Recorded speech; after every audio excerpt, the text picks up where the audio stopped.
My name is Daniel Carter, and for 7 years I believed that loyalty meant something. I worked for a technology company called North Star Solutions. I wasn't the loudest person in the office, and I wasn't the kind of employee who stayed late just so everyone could see him working. I simply did my job. And I did it well. My biggest project was a software system designed to help North Star manage millions of dollars in international transactions. I had spent almost 2 years developing it. Then Richard Hayes became my boss. Richard was the kind of man who smiled while taking credit for someone else's work. At first, I didn't care. He could have the praise. I cared about the project. Everything changed on a Monday morning. I was called into the conference room. Richard was sitting at the table with 2 executives. My friend Marcus stood near the window, looking uncomfortable. Richard pushed a document toward me. "Daniel, we've identified a serious error in your system." I looked at the document. The system had supposedly transferred nearly $800,000 to the wrong accounts. My heart dropped. "That's impossible," I said. Richard leaned back. "Are you saying our financial department is lying?" "No. I'm saying the system couldn't have done this." He smiled. "You designed it." I immediately asked to see the server logs. Richard refused. That was when I knew something was wrong. I looked at Marcus. He wouldn't meet my eyes. Richard stood up. "North Star has decided to terminate your employment." I couldn't believe it. 7 years. 2 years of work. And suddenly I was being fired because of an error I knew I hadn't made. I packed my things that afternoon. Before leaving, Marcus secretly followed me to the parking lot. "Daniel," he whispered, "don't fight this yet." "What does that mean?" He looked around. Someone changed the system. "Who?" Marcus shook his head. "I don't know." Then he said something I'll never forget. "But I think Richard knows." That night, I told Emily everything. She listened quietly. Then she took my hand. "You lost a job," she said. "You didn't lose yourself." I didn't know it yet, but getting fired was the best thing that had ever happened to me. Because 6 months later, Richard Hayes would be the one standing outside my house, asking me for help. And by then, I would finally know the truth. For the first few weeks after I was fired, I felt completely lost. I'd spent so much of my life working for North Star that I didn't know what came next. I applied for jobs. Rejected. Applied again. Rejected again. Then one evening, Marcus called me. "Daniel, we need to talk." We met at a small coffee shop. He looked exhausted. "I found something," he said. He placed a USB drive on the table. "What is it?" "Backup logs." My heart started beating faster. Marcus explained that before I was fired, he'd secretly copied several system logs because he knew something didn't make sense. We opened the files on my laptop. There it was. The original transaction data. The system hadn't transferred the money. Someone had manually accessed the server using an administrator account. My account. But I hadn't been there that night. "Someone stole my credentials," I whispered. Marcus nodded. Then we noticed something else. The administrator account had been accessed from Richard's private office. I stared at the screen. "Are you sure?" "Absolutely." For the first time, everything became clear. Richard had changed the transaction records, blamed me, and used the incident to remove me from the company. But why? We kept digging. Then we found the real reason. 3 months before I was fired, Richard had secretly started negotiating with another company. He wanted to sell Northstar's technology to them. My software was the company's most valuable asset. But there was a problem. I owned part of the intellectual property because of a contract I'd signed years earlier. Richard couldn't sell the technology without my approval. So he needed me gone. He needed me to look incompetent. And he needed the company to believe that firing me was necessary. Marcus looked at me. What are you going to do? I closed the laptop. Nothing.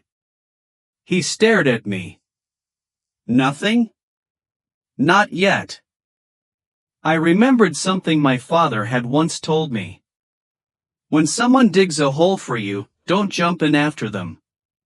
Step aside and let them fall into it. So I waited. And while Northstar celebrated my replacement, I started building something of my own. I didn't tell anyone about the evidence.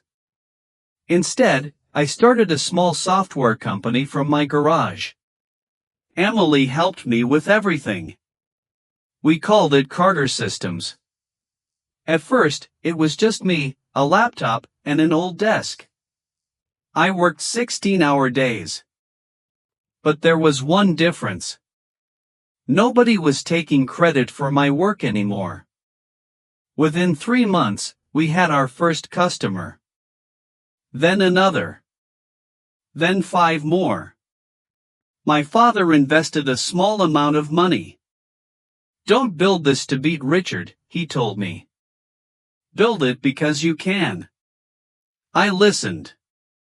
6 months after my firing, Carter Systems had become profitable.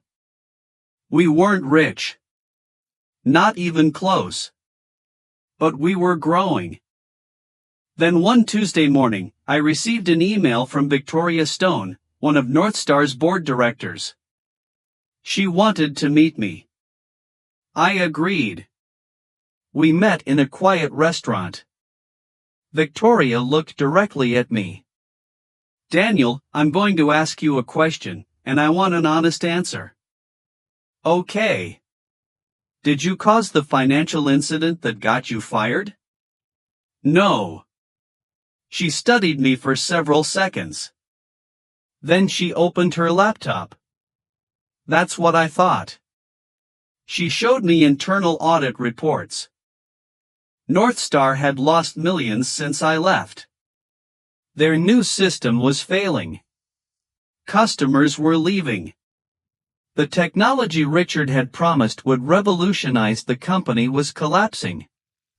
Victoria lowered her voice. Your system was the only stable part of the company. I said nothing. She continued. We also discovered unauthorized access to the old servers. Who? We don't know yet. I almost laughed. You do know. She looked surprised. Richard. Victoria didn't answer. That silence told me everything. Before I left, she said something unexpected. Daniel, I may need your help. I shook my head. Northstar fired me. I know. They destroyed my reputation. I know. And now they want my help? Victoria looked at me. No. Then what? They want to buy your company. I smiled for the first time. Tell them no. 3 days later, Richard called me. I almost didn't answer. Daniel. His voice sounded different. Less confident. I heard you're doing well. I'm surviving. He laughed awkwardly. Look, we've both moved on. No, Richard. You moved on. I was pushed out. There was silence. Then he said, Northstar needs your technology. I leaned back in my chair. That's unfortunate. We're prepared to make you a very generous offer. How generous? He named a number. It was enormous. For a moment, I considered it. Then I remembered the conference room. The accusation. The humiliation. The way I had carried my belongings out of the building while everyone watched. No. Richard's voice hardened. Think carefully. I already did. You don't understand the situation. I understand perfectly. He hung up. 2 days later, another call came. This time it was Victoria. Daniel, you need to come to the board meeting. Why? Because Richard has been lying to the board. I went. The meeting room was silent when I entered.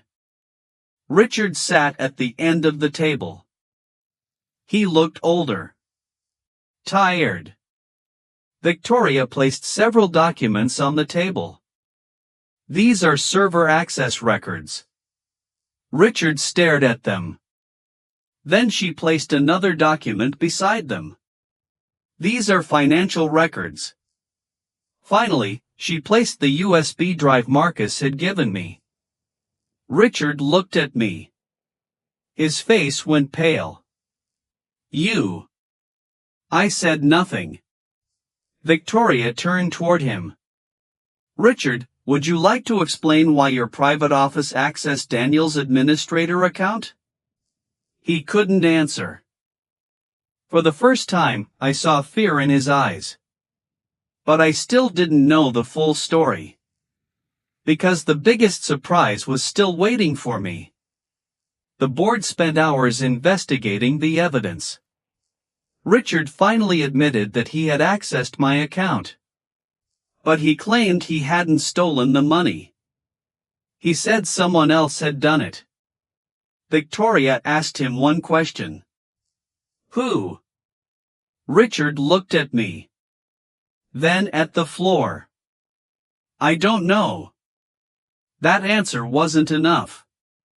The investigation continued. 3 days later, the truth finally came out. Richard had created a secret company under another name. He planned to transfer Northstar's technology there and sell it to a competitor. The financial incident had been staged to make me look responsible and remove my access.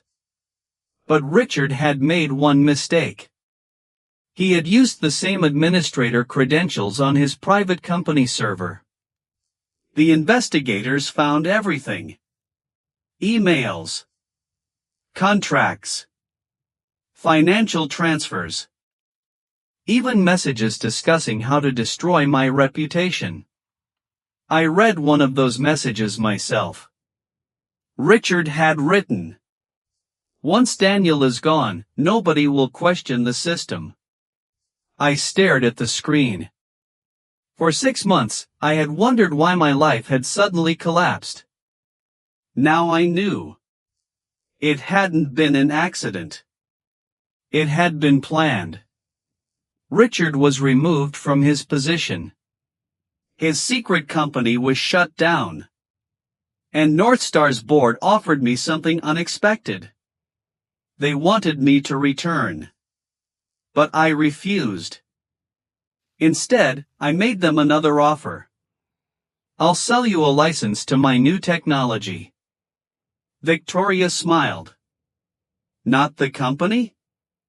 No. Why? Because I don't want to work for someone who can fire me whenever they want. She nodded. Fair enough. Then she asked, "What would you like?" I gave her my number. The room went silent. It was 5 times larger than Richard's original offer. Victoria looked at the other board members. Then she smiled. Accepted. I walked out of the building that afternoon feeling strangely calm. I had finally won. But I wasn't finished. A week later, someone knocked on my front door. It was Richard. I hadn't seen him since the board meeting. He looked completely different. No expensive suit. No confident smile. Just an exhausted man standing on my porch. Daniel, please. I didn't invite him inside. What do you want? I need your help. I almost laughed. You destroyed my career. I know. You lied about me. I know. You tried to steal my work. I know. He looked down. Everything is gone. I didn't answer. He continued. My wife left me. My accounts are frozen. I'm being investigated. Then he looked at me. You're the only person who can help. I thought about the revenge I had imagined during those 6 months. I could destroy him. I could tell the world everything. I could make sure he never worked again. But then I remembered my father's words. Don't build your life around someone else's downfall. So I stepped aside. Come in. Richard looked surprised. We sat in my living room. I gave him a glass of water. Then I told him something he didn't expect. I'll help you. He looked confused. Why? Because I don't want to become you. I helped him contact a lawyer. I helped him organize the documents he needed. But I didn't lie for him. I didn't hide his crimes. I simply helped him face the consequences without destroying himself. Before leaving, Richard stopped at the door. Why are you doing this? I looked at him. Because 6 months ago, you took my job. I smiled. But you accidentally gave me something better. He lowered his head. Then he walked away. A year later, Carter Systems had more than 40 employees. We moved out of my garage and into a real office. Marcus became my head of development. Emily handled the company's finances. And I finally stopped checking Northstar's news. I didn't care anymore. One afternoon, Victoria visited our office. She looked around. You built all this? With a lot of help. She smiled. Northstar's numbers are recovering. Good. Richard is gone. I know. He's working for a small consulting company now. I nodded. Good for him. Victoria looked at me. You really don't hate him anymore? I thought about it. No. And I meant it. For a long time, I thought revenge meant making someone suffer as much as they had made you suffer. But I learned something. Sometimes the best revenge is simply becoming successful without them. Richard wanted to make me disappear. Instead, he forced me to discover what I could do without him. He wanted to take my future. Instead, he accidentally pushed me toward it. That evening, I went home and found Emily waiting for me. She handed me a small envelope. Inside was a photograph from the day I left Northstar. I looked miserable. Emily smiled. Do you remember this? Unfortunately. She turned the photo around. On the back, she had written, One door closed. You built your own. I smiled. She was right. I had spent 6 months thinking my life had been ruined. In reality, it had been redirected. Today, I still remember the day Richard fired me. I remember sitting in that conference room. I remember the shame, the anger, the fear. And most of all, I remember thinking that losing my job meant losing everything. I was wrong. Sometimes the worst moment of your life is simply the beginning of a better one. If Richard had never betrayed me, I might still be working for him. If he had never stolen my work, I might never have built my own company. If he had never tried to destroy my reputation, I might never have discovered my own value. So when people ask me whether I regret what happened, I always give them the same answer. No. Do I wish Richard had treated me differently? Of course. Do I wish I had never gone through those 6 months? Absolutely. But regret is dangerous when you let it control your future. I could have spent years trying to destroy Richard. Instead, I built something he could never take from me. My company. My independence. My confidence. My future. And the strangest part? The man who once stood in front of me and said, "You're fired," eventually became the man standing outside my house saying, "Please help me." I helped him. Not because he deserved it, but because I deserved to move on. That was the moment I realized I had truly won.